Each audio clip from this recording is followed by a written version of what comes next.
할렐루야. 3월 25일 수요일 저녁 예배에 모신 분들을 예수 그리스도의 이름으로 환영합니다. 우리 다 같이 사도신경으로 신앙 고백합니다. 나는 전능하신 아버지 하나님 천지의 창조주를 믿습니다. 나는 그의 유일하신 아들 우리 주 예수 그리스도를 믿습니다. 그는 성령으로 잉태되어 동정녀 마리아에게서 나시고 본디오 빌라도에게 고난을 받아 십자가에 못 박혀 죽으시고 장사된 지 사흘 만에 죽은 자 가운데서 다시 살아나셨으며 하늘에 오르시어 전능하신 아버지 하나님 우편에 앉아 계시다가 거기로부터 살아있는 자와 죽은 자를 심판하러 오십니다. 나는 성령을 믿으며 거룩한 공교회와 성도의 교제와 죄를 용서받는 것과 몸의 부활과 영생을 믿습니다. 아멘. 네, 우리 함께 찬송가 452장 하시겠습니다. 452장, 예전 찬송가는 505장이고요. 내 모든 소원, 기도의 제목 452장 함께 찬양합니다.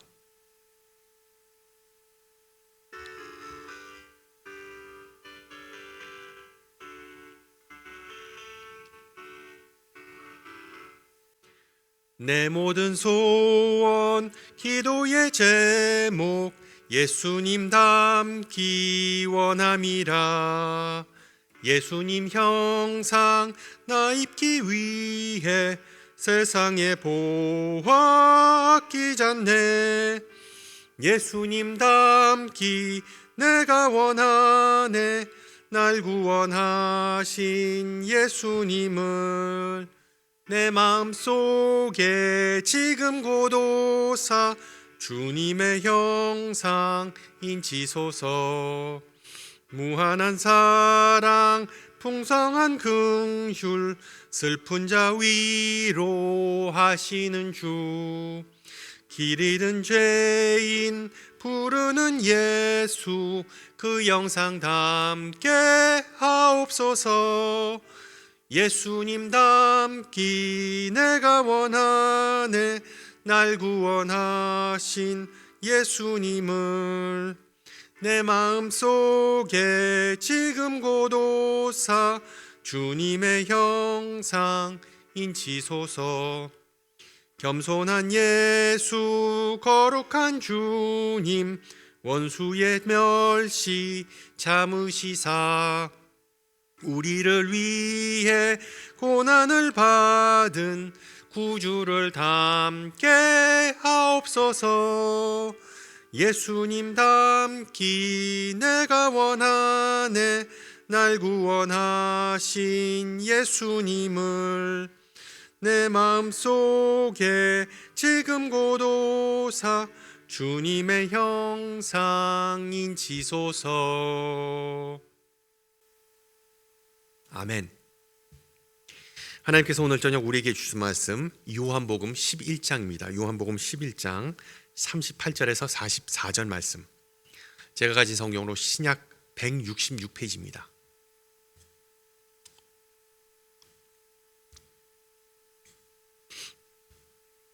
요한복음 11장 38절에서 44절 말씀을 받들어 봉독합니다. 이에 예수께서 다시 속으로 비통히 여기시며 무덤에 가시니 무덤이 굴이라 돌로 막았거늘 예수께서 이르시되 돌을 옮겨 놓으라 하시니 그 죽은 자의 누이 마르다가 이르되 주여 죽은 지가 나흘이 되었음에 벌써 냄새가 나나이다. 예수께서 이르시되 내 말이 내가 믿으면 하나님의 영광을 보리라 하지 아니하였느냐 하시니 돌을 옮겨 놓으니 예수께서 눈을 들어 우러러 보시고 이르시되 아버지여 내 말을 들으신 것을 감사하나이다. 항상 내 말을 들으시는 줄을 내가 알았나이다. 그러나 이 말씀 하옵는 것은 둘러선 무리를 위함이니 곧 아버지께서 나를 보내신 것을 그들로 믿게 하려 함이나이다.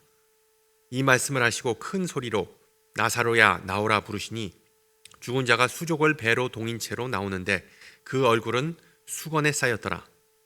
예수께서 이르시되 풀어놓아 다니게 하라 하시니라. 아멘. 이제 부활절이 얼마 안 남았는데 유아 세례에 대해 문의하시는 부모님들이 계시더군요. 아시다시피 세례는 기독교에서 가장 핵심적인 통과 의례, 영어로 rite of passage라고 그러죠. 통과 의례, 통과 의식 중 하나입니다. 그런데 솔직히 말씀드리면 오늘날 많은 교회가 세례가 조용히 그 의미와 경이로움을 잃어가고 있는 것 같아 마음이 걸립니다. 너무 많은 사람들에게 세례는 그냥 종교적인 허례의식이 되어버린 것 같습니다. 물론 이게 세례의식만이 아닙니다. 우리는 지금 종교적으로든 세속적이로든 모든 통과 의례 전반이 희미해져가는 그런 시대를 살고 있죠. 학자들은 세속화, 산업화, 기술 발전, 개인주의, 경제적 압박 등과 같은 여러 요인을 꼽고 있습니다. 우리는 한 삶의 단계에서 다음 단계로 넘어가는 것을 표시해오던 오래된 그런 이정표들이 소리 없이 사라져가는 그런 현상을 목격하고 있는 것이죠. 그 와중에 제가 한 가지 눈여겨본 게 있습니다. 사라져가는 그 많은 통과 의례 중 상당수가 바로 묻고 푸는 행위가 연관되어 있다는 것이죠. 묻는 것과 푸는 것. 여러분 한번 생각해 보세요. 수많은 세대에 걸쳐 어린 시절의 첫 번째 큰 이정표 중 하나는 바로 신발끈 묶는 법을 배우는 것이었습니다. 신발끈 묶는 것. 그 작은 매듭을 혼자 힘으로 터득한다는 것은 진정한 성장의 표시였죠. 이제 스스로 뭔가를 해낼 수 있다는 독립의 첫 신호였기도 합니다. 그런데 갑자기 어느 날 벨크로 또는 찍찍이 그 신발이 등장하면서 그 이정표는 점점 사라져 버렸습니다. 또한 사회에 첫 발을 내딛는 젊은이들에게 이 넥타이 매는 법을 익히는 것도 하나의 통과 의례였습니다. 어엿한 직장인, 어른이 되었다는 상징이었죠. 물론 요즘은 그 집게 넥타이, 이렇게 올렸다 내렸다 하는 넥타이 덕분에 그마저도 선택사항이 돼버렸습니다. 결혼도 빼놓을 수 없죠. 결혼은 아마도 인생에서 가장 중요한 묶음이라고 할 수 있습니다. 영어로 결혼을 tying the knot, 즉 매듭을 묶는다라는 그 표현을 하는데 이것은 고대 켈트족 전통에서 유래한 말입니다. 신랑 신부의 손을 어떤 리본이나 끈으로 실제로 묶어 하나됨을 상징했던 그런 관습이었죠. 오늘날에는 그냥 반지를 교환하지만 묶는다는 상징성은 여전히 남아 있습니다. 마지막으로 죽음도 역사적으로 그 나름의 묶음이 있었습니다.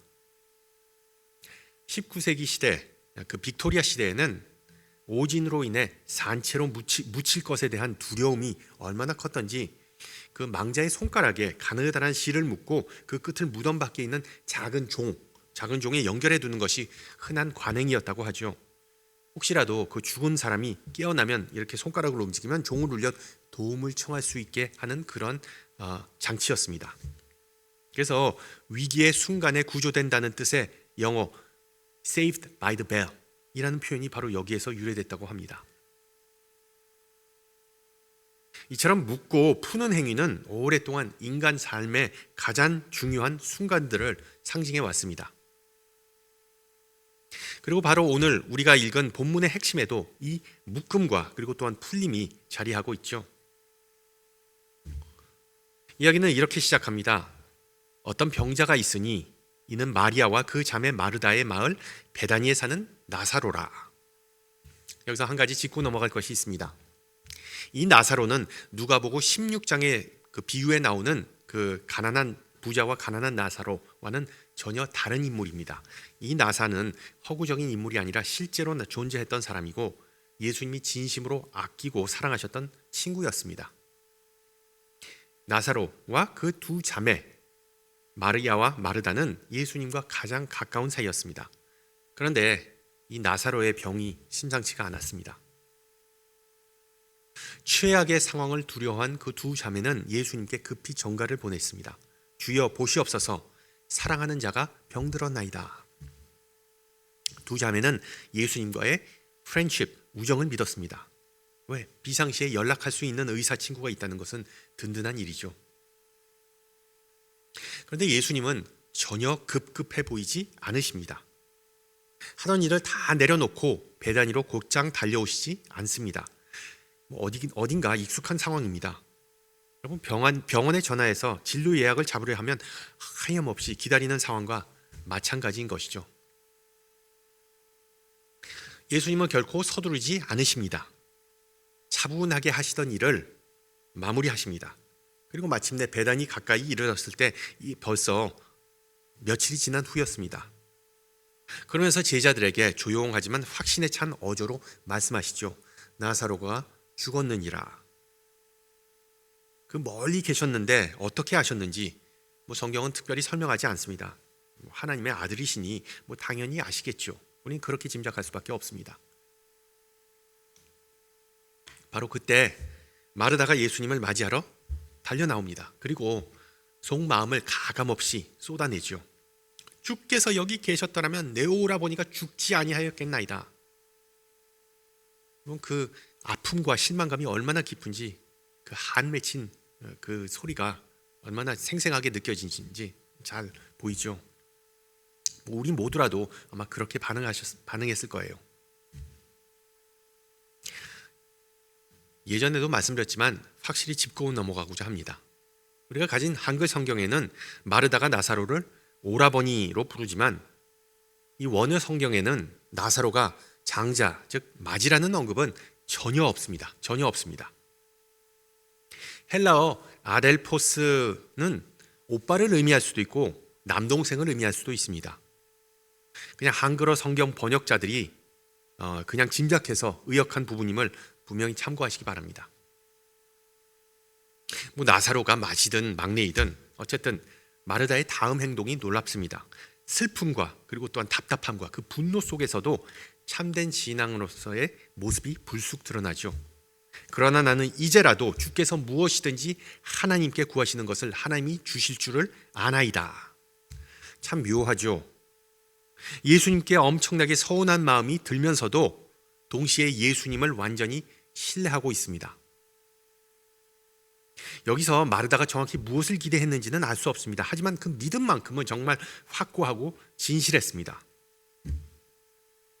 이에 예수님은 부드럽게 응답하시죠. 내 오라버니가 다시 살아나리라. 그리고 마르다는 고개를 끄덕거립니다. 물론 그렇겠죠. 너무 당연하신 말씀입니다. 왜? 신실한 유대인이라면 누구나 마지막 때, 마지막 날에, 심판의 날에 의인들이 다시 살아날 것을 다 알고 있었기 때문입니다. 그런데 예수님이 그 다음에 하시는 말씀이 이런 생각을 완전히 바꿔놓습니다. 부정해버립니다.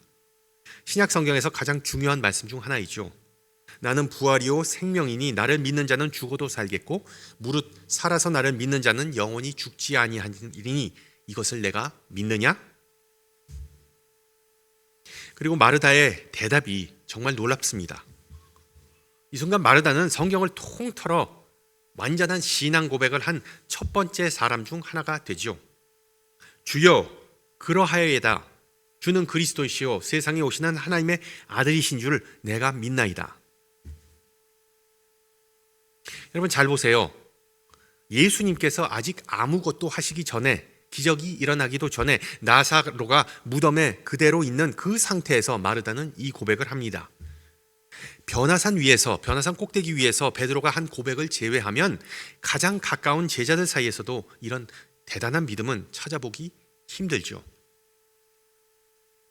그래서 마르다는 우리가 흔히 생각하는 것보다 훨씬 더 큰 믿음의 사람이었습니다. 사실 마르다 하면 부엌에서 분주하게 일하다가 예수님께 동생을 좀 혼내달라고 했던 그 장면만 기억하시는 분들이 많죠. 그런데 오늘 본문에서 이 마르다는 완전히 다른 모습을 보여줍니다. 이런 대단한 신앙 고백을 마친 마르다는 집으로 돌아가서 조용히 동생 마리아를 불러내죠. 마리아는 소식을 듣자마자 자리에서 일어나 예수님께 달려나갑니다. 그리고 예수님의 발 앞에 엎드려 언니와 똑같은 말을 합니다. 주님께서 여기 계셨더라면 내 오라버니가 죽지 아니하였겠나이다. 그런데 이 마리아의 슬픔은 마르다의 슬픔과는 달라 보이죠. 마르다는 마음 아파하면서도 믿음으로 버텼다면 마르다는 여기서 푹 무너져 버립니다. 감당할 수가 없어서, 말로 표현할 수조차 없어서 그 자리에서 쓰러지듯 엎드립니다. 그리고 예수님은 그녀의 눈물과 또한 그녀와 함께했던 많은 사람들의 눈물을 보시고 마음속 깊은 곳에서 뭉클함을 느끼십니다. 요한은 예수님이 심령의 비통이 여기시고 불쌍히 여기셨다라고 기록합니다.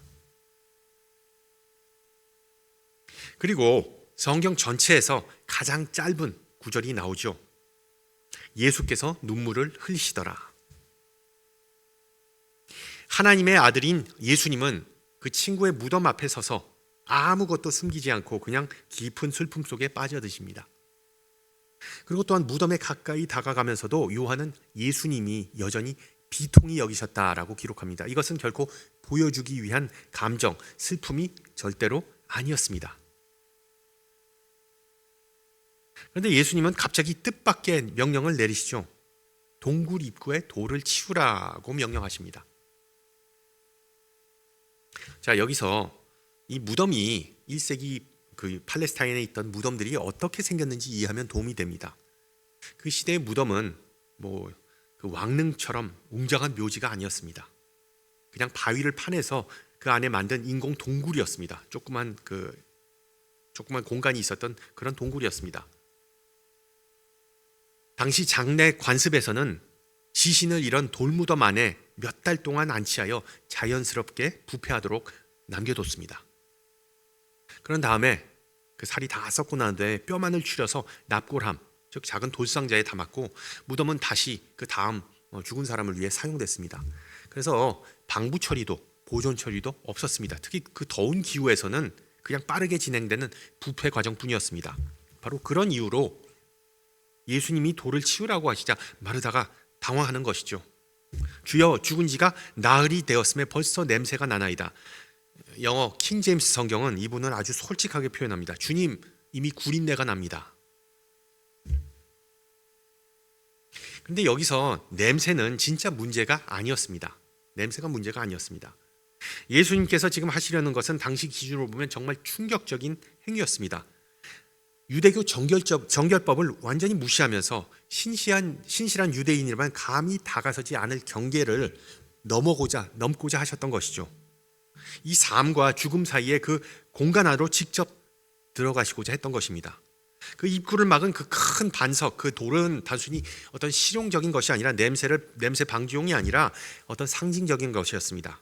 즉 살아있는 자와 죽은 자를 구분하는 것, 그 누구도 넘어서지 말아야 할 거대한 일종의 벽을 나타냈습니다. 그런데 예수님은 그냥 그 벽을 꺼리낌 없이 넘어가십니다. 지나가 버리십니다. 그리고 예수님이 나사로의 이름을 부르시자 머리부터 발끝까지 마치 미라처럼 수위에 감긴 채로 죽었던 사람이 비틀거리면서 나옵니다. 그 자리에 있던 모든 사람이 믿을 수 없는, 상상조차 해볼 수 없는 일을 눈앞에서 목격했습니다. 이것은 병이 나은 것이 결코 아니었습니다. 회복도 아니었습니다. 오직 죽음만 있었던 곳에 새 생명이 완전히 드러난 것이죠. 그리고 예수님은 넋을 잃은 군중에게 마지막 한마디를 하십니다. 풀어놓아 다니게 하라. 영어로 unbind him and let him go. 바꿔 말하면 이제 그가 살아났으니 그는 산 사람이니까 저 무덤 옷을 벗겨주어라 는 뜻입니다. 여러분, 이 명령은 아주 단순해 보이지만 아주 의미심장합니다. 예수님은 그때 그 자리에 무리에게만이 아니라 오늘 우리에게도, 우리 신앙인들에게도 똑같이 말씀하고 계십니다. 믿음의 공동체로서 우리는 이 세상 사람들을 풀어주도록, 언바인드 하도록 부름받았습니다. 그 사람들을 아직 둘러싸고 있는 죽음의 상징들을 다 걷어내도록 우리는 조명을 받았습니다. 사람들을 속박하는 모든 것, 하나님이 처음부터 우리를 위해 예비하신 삶으로 온전히 나아가지 못하게 막는 것들을 다 제거하고 자유롭게 해주는 것이 바로 우리의 몫입니다. 나사로는 비록 살아났지만 자유롭게 생활하기 위해 여전히 도움이 필요했습니다. 그 수위들을 다 걷어내야 했죠. 우리도 마찬가지입니다. 이런 말을 들으면 이런 생각을 하실 거예요. 나를 속박하고 있는 게 아직도 뭐가 있을까? 예수님께서 포로된 자를 자유롭게 하러 오셨고 예수님의 보혈과 십자가 덕분에 나는 더 이상 죄의 종이 아닌데도 말인가? 무엇으로부터 자유로워야 하는가? 맞죠? 맞습니다. 그리스도 안에서, 그리스도 덕분에 우리는 다 새로운 피조물입니다. 자유를 누리는 거듭난 하나님의 자녀들입니다. 하지만 바로 이 단계에서 많은 신앙인들이 정체를 경험하죠. 자유롭게 되는 것과 실제로 그 자유를 누리는 것은 별개의 문제이기 때문입니다. 즉 제자로서 성장하고 신앙이 깊어지고 제자의 길을 걸어가는 것은 살아나는 것과는 새 삶을 얻는 것과는 완전히 또 다른 이야기입니다. 그렇다면 왜 그렇게 많은 신앙인들이 영적으로 성장하지 못하고 정말 새 생명을 온전히 누리지 못할까요? 제 생각에는 아직도 우리가 뭔가에 묶여 있기 때문입니다. 붙들려 있기 때문입니다. 꽁꽁 에워싸여져 있기 때문이죠. 나사로가 배로 감긴 채로 무덤에서 걸어 나왔듯이 우리 중 많은 그리스도인들, 우리 중 많은 이가 이 그리스도 덕분에, 예수님 덕분에 새 생명을 선물 받았지만 여전히 제한되어 있고 여전히 붙잡혀 있습니다. 수위가 아직 완전히 다 벗겨지지 않은 셈이죠. 그리고 그런 수위들의 이름이 있습니다. 수치심, 원망, 불안, 자격지심, 씁쓸함 등등. 이것들이 바로 우리가 벗어야 할 무덤 옷들입니다. 그런데 제가 보기에 우리의 영적 성장을 가로막는 가장 큰 장애물은 무관심과 냉담함이 아닐까 생각해 봅니다. 여러분, 무관심은 정말 병입니다. 마음의 병이죠. 냉담함 또한 마음이 서서히 굳어져 감정적으로 그리고 영적으로 무감각해질 때 일어납니다. 전설적인 블루스 가수 레이 찰스가 많은 신학자들보다 더 정확하게 표현하였죠. Unchain my heart. 내 마음을 풀어주세요.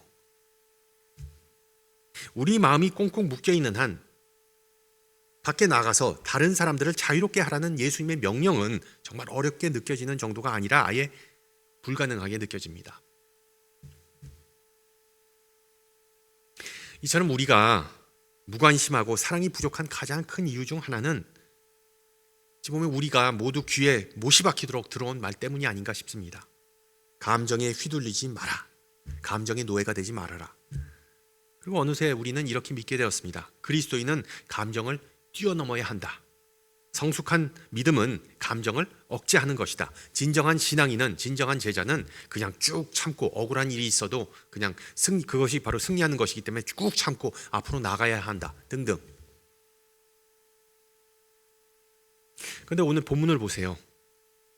예수님은 많은 사람들 앞에서 그냥 엉엉 우셨습니다. 예수님은 괴로워하셨습니다. 감추고자 하시지 않으셨죠. 그냥 다 드러내셨습니다. 한 번이 아니라 그것도 여러 번 깊이 비통해 하셨습니다. 고로 슬픔과 눈물은 예수님의 연약함의 상징이 아니었습니다. 영적 미숙함의 상징 또한 아니었죠. 그것은 사랑의 표현이었고 예수님의 사역의 바로 핵심이었습니다. 실제로 예수님은 우리가 예수님의 가르침뿐만이 아니라 그분의 마음을 따르기를 원하십니다. 그래서 어쩌면 우리는 이렇게 기도해야 합니다. 무엇보다도 주님, 우리를 무관심과 냉담함으로부터 풀어주시옵소서, 건져주소서. 감정을 느끼는 것은 괜찮습니다. 예수님도 그러셨기 때문이죠. 제자는 완전히 냉철하고 순전히 지식으로만 사는 삶, 즉 인간의 고통과 아픔으로부터 동떨어진 삶을 살도록 부름받지 않았습니다. 진정한 제자도는 성경의 진리를 이해하는 것뿐만이 아니라 예수님의 마음을 닮아가는 것, 이 두 가지를 반드시 수반합니다. 머리만이 아닌 마음, 믿음만이 아닌 눈물.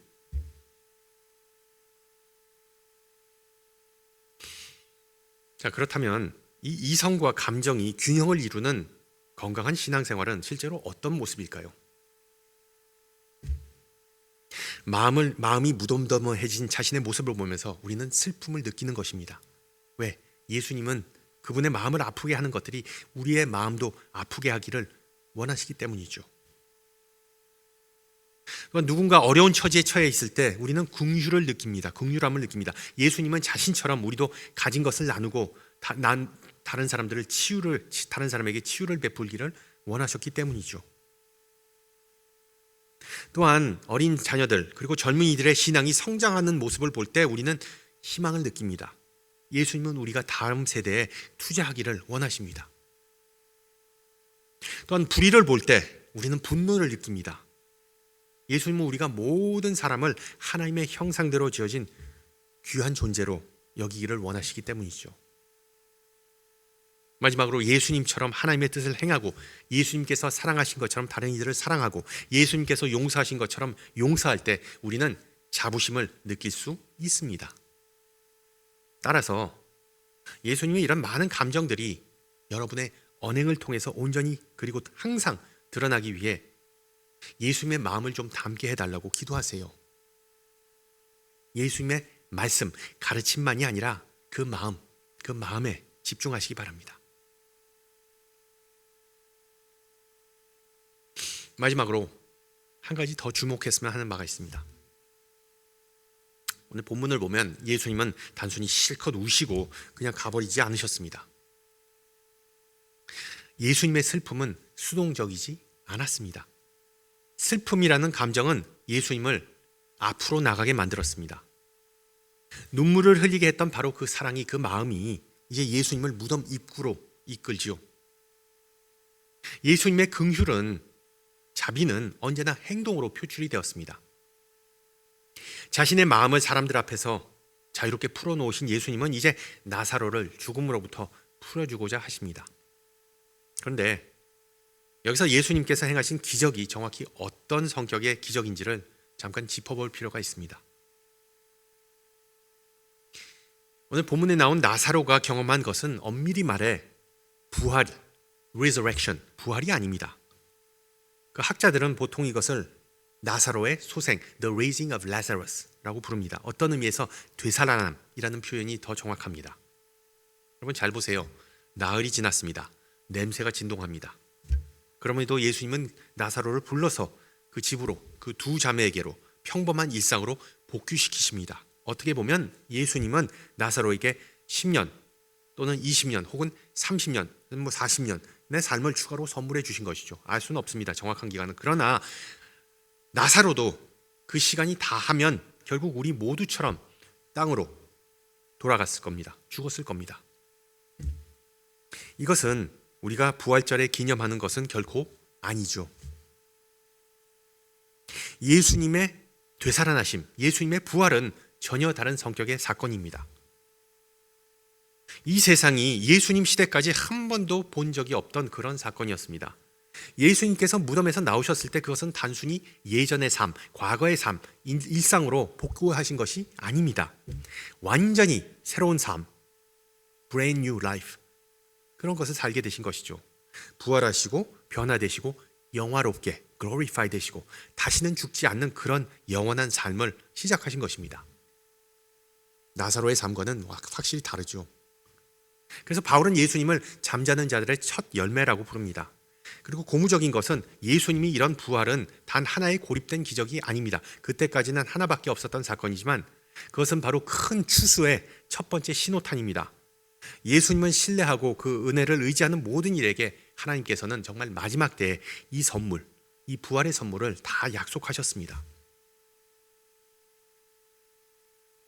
여러분 한번 생각해 보세요. 예수님께서 묻히신 무덤도 나사로의 무덤과 마찬가지로 입구가 두 개가 아니라 하나뿐이었습니다. 뒷문, 백도어가 없었습니다. 그냥 똑같은 구멍으로 들어가서 똑같은 구멍으로 나옵니다. 보통 우리는 그 복음서들의 그 기록을 볼 때 천사가 돌을 굴려냈다고 나오죠. 그 천사가 돌을 굴려낸 후에 예수님이 그 입구를, 유일한 입구를 통해 다시 걸어 나오셨을 거라고 생각합니다. 그런데 흥미로운 점은 사복음서 그 어디에도 예수님이 무덤에서 걸어 나오는 장면을 목격한 사람이 언급되지 않습니다. 단 한 명의 목격자도 그 장면, 예수님께서 그 무덤 입구에서 다시 입구로 다시 걸어 나오는 그 장면을 기록하지 않습니다. 더 나아가 부활하신 예수님은 문이 굳게 잠긴 방에 있는 제자들에게도 나타나시죠. 갑자기 뿅 하고 나타나셨는데 그 벽도 자물쇠도 아무런 장애가 되지 않았습니다. 뭐 벽을 통과하신 것인지 아니면 순간 이동 같은 것인지 알 수 없죠. 소위 말하는 영체, spiritual body, 즉 부활하신 주님의 새로운 몸을 인간의 용어로 정확하게 설명하기가 어렵습니다. 결론적으로 이런 생각을 해볼 수 있죠. 천사가 돌을 굴려낸 것은 예수님을 자유롭게 하기 위해서, 예수님을 나사로처럼 풀어주기 위해서 돌을 굴린 것이 아니었습니다. 예수님은 이미 밖에 나오셨을 가능성이 높았습니다. 돌이 그 무덤 입구를 꽉 막고 있을 때에도 예수님에게는 그 무덤의 그 거대한 돌이 굳이 옮겨 치워버릴 필요가 전혀 없었습니다. 따라서 돌을 치워버린 것은, 굴려버린 것은 예수님이 아니라 증인들을 위해서였습니다. 제자들, 그리고 두려움에 떨고 있었던 그 로마 병사들까지도 직접 그들이 안을 들여다보고 무덤이 정말 비어있다는 것을 눈으로 확인할 수 있기 위해서였습니다. 그 돌은 결코 예수님에게 장벽이 아니었습니다. 오직 우리 인간에게만 장벽이었을 뿐입니다. 성도 여러분, 어떤 의미에서 그것이 바로 우리가 오늘 처한 상황입니다. 하나님은 우리 삶 속에서 진정으로 기적적인 일을 행하셨습니다. 우리는 어둠에서 불려 나왔고 나사로처럼 새 생명을 얻었습니다. 그리고 그리스도 안에서 자유롭게 되었죠. 기적은 이미 일어났습니다. 그런데 우리는 여전히 의심과 불신의 돌에 가로막혀 어려움을 겪고 있죠. 여전히 무덤 옷을 꽁꽁 싸맨 채 뒤뚱뒤뚱 걷고 있습니다. 옛 정체성, 옛 두려움, 옛 원한, 옛 자아상, 차가운 마음에 여전히 묶인 채로 살아가곤 합니다. 그러나 예수님은 분명히 말씀하시죠. 돌을 옮겨 놓으라, 풀어놓아 다니게 하라. 이것은 제안이 아니라 명령입니다. 그날 나사로의 무덤 밖에 서 있던 군중에게 주신 것과 같이 똑같이 바로 우리에게 주시는 명령입니다. 따라서 우리에게 해야 할 일이 있죠. 해야 할 일이 있습니다. 그리고 사순절은 바로 그 일을 하기에 딱 맞는 계절입니다. 우리가 뒤에 숨어 있는 무더운 그 돌들을 제거하고 서로를 감고 있는 그 수위들을 걷어내는 과감한 결단과 노력을 발휘할 때입니다. 그래서 항상 하나님께서 의도하신 것처럼 우리 모두가 자유롭게 걷고 자유롭게 보고 자유롭게 사랑하는 은혜가 넘치기를 축원합니다. 함께 기도합니다. 사랑이 많으신 하나님 아버지, 오늘 주신 말씀에 감사드립니다. 그리고 또한 독생자 예수님을 통해 부활과 자유를 우리에게 선물로 주심을 감사드립니다. 주님은 우리를 어둠에서 불러내시고 한때 우리를 꽁꽁 묶어 있던 사슬들을 풀어주셨습니다. 수치심, 두려움, 죄, 불안, 절망의 사슬을 제거해 주신 그 크신 은혜에 감사드립니다. 이제 우리가 주님께서 주신 새 생명을 온전히 누리는 은혜가 있기를 소망합니다. 낡은 삶의 잔재들, 주님의 영광을 보지 못하게 하고 주님의 뜻대로 행하지 못하게 막는 모든 짐과 속박과 걸림돌을 내려놓을 수 있게 도와주시옵소서. 또한 성령으로 주님의 은혜와 사랑과 진리를 입혀주셔서 주님의 마음, 그 마음의 깊이를 느끼고 자유롭게 사랑하며 이 세상 속에서 담대하게 행동하는 그 마음을 담고 갖기를 기도합니다. 그러기 위해 오늘 주신 말씀을 듣는 것만이 아니라 그 말씀으로 날마다 변화되어 가는 사람으로 나아가게 하여 주시옵소서. 또한 오직 주님만이 주실 수 있는 온전한 자유와 평화와 기쁨 안에서 성령과 동행하는 은혜가 있게 하옵소서. 예수님의 이름으로 기도합니다. 아멘. 네, 예배를 마쳤습니다. 돌아오는 주일은 벌써 종려 주일이네요. 그 많은 무리가 나귀를 타고 오시는 예수님을 환호하면서 맞이하였듯이 우리도 예수님을 새롭게 우리 마음속으로 맞이하는 그런 은혜가 넘치기를 소망합니다. 항상 강건하시고 평안하시고요. 전 다음 주 이 시간에 뵙겠습니다. 샬롬.